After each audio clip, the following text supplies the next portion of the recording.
ايه اكتر نوعيه عملاء بتصادفهم الفتره دي، سكني ولا تجاري وليه؟ لا، هو العميل اللي بنصادفه الفترة دي أكتر هو العميل اللي بيفكر إن هو يشتري سكني، لأن بالنسبة له هو مش بيفكر إن هو بس مجرد بيت يعيش فيه، لا بقى بيفكر كمان في حاجة زي الساحل، بحيث إن هو يقدر يبقى بيصيف أو يبقى بالنسبة له ده سكند هوم، وفي نفس الوقت يبقى ده المكان اللي هو قادر ينتقل أو يعيش فيه. عميل السكني، وتحديدا اللي عايز استلام فوري. الاكتر بيكون سكني، لان هم دلوقتي بيفكروا على حاجه يكونوا بيستثمروا فيها، وفي نفس الوقت بعد كده يبقى بيت ليهم لو هم اوريدي حابين. بس احنا بننصح العملاء ان هم لازم يفكروا في التجاري، لان هو اكبر ريوارد من فرصه السكني، وفي نفس الوقت يفكروا في الساحلي بشكل عام، هيلاقوا ريوارد كويس قوي كاستثمار.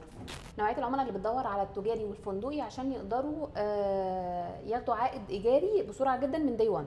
انا معظم العملاء اللي بقابلهم عملاء دوليين، فهم حاليا بيأمنوا الفيرست هوم ليهم، فبيفكروا في السكن الاول، وبعد كده لما بيخلصوا المرحله دي بيبداوا ينتقلوا للمرحله الثانيه وهي مرحله الاستثمار، اذا كان تجاري او اداري.